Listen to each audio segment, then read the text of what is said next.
क्या आपको पता है कि भारत में चित्रकला की शुरुआत तब हुई थी जब ना तो कागज था, ना रंगों की ट्यूब और न ही कोई ब्रश। हाँ दोस्तों, हमारे पूर्वज पत्थरों और गुफाओं की दीवारों पर अपनी कल्पनाओं के रंग भरते थे।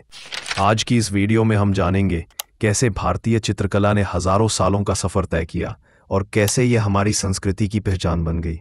भारत में चित्रकला की शुरुआत प्रागैतिहासिक काल से हुई मानी जाती है।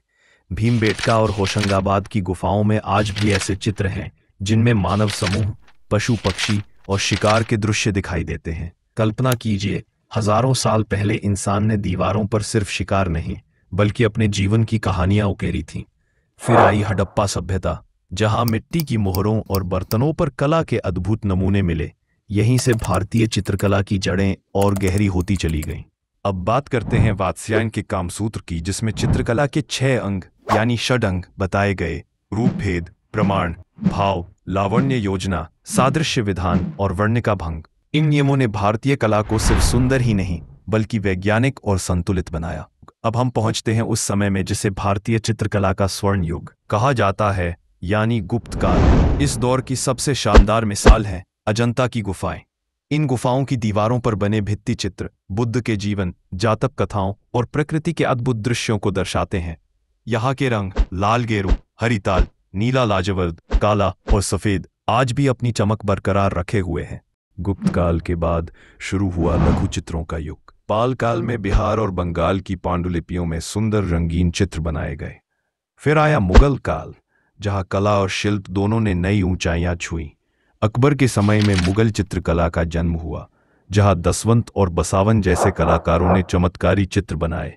जहांगीर ने इस कला को और निखारा। वह प्रकृति और यथार्थवाद से बेहद प्रेम करता था। कहा जाता है, अगर जहांगीर को कोई चित्र पसंद आ जाता तो वह उसे अपने निजी संग्रह में रख लेता। शाहजहां के दौर में भी यह कला बनी रही, लेकिन औरंगजेब के समय में संरक्षण घट गया और यही कारण था कि कलाकार राजस्थान और पहाड़ी राज्यों की ओर चले गए।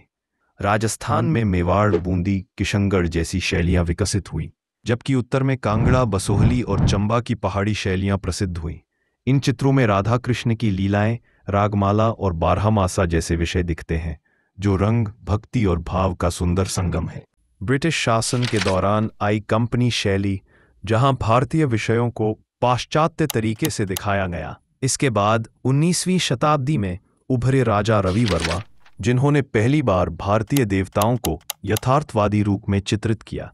20वीं शताब्दी में अवनींद्रनाथ ठाकुर के नेतृत्व में बंगाल कला आंदोलन शुरू हुआ, जिसे आगे बढ़ाया नंदलाल बोस, जयमनी राय और विनोद बिहारी मुखर्जी ने।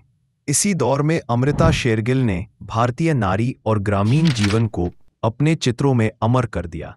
स्वतंत्रता के बाद FN सूजा, MF हुसैन, SH रजा और सतीश गुजराल जैसे कलाकारों ने भारतीय चित्रकला को आधुनिक दृष्टि दी। भारत की लोक कलाएं हमारी आत्मा है। बिहार की मधुबनी, आंध्र की कलमकारी, उड़ीसा की पट्टचित्र, राजस्थान की फाड़, मध्य भारत की गोंद कला और महाराष्ट्र की वर्ली कला, इन सब ने भारतीय संस्कृति में अपने अपने रंग घोले हैं। दोस्तों, भारतीय चित्रकला सिर्फ रंगों की कहानी नहीं है, यह हमारी सभ्यता, हमारी संस्कृति और हमारी आत्मा का आईना है। आज भी यह कला नए रूपों और आधुनिक तकनीकों के साथ अपनी पहचान बनाए हुए है। अगर आपको भारतीय चित्रकला की यह यात्रा पसंद आई हो तो वीडियो को लाइक करें, चैनल को सब्सक्राइब करें और कमेंट में बताइए कौन सी भारतीय कला शैली आपको सबसे ज्यादा पसंद है।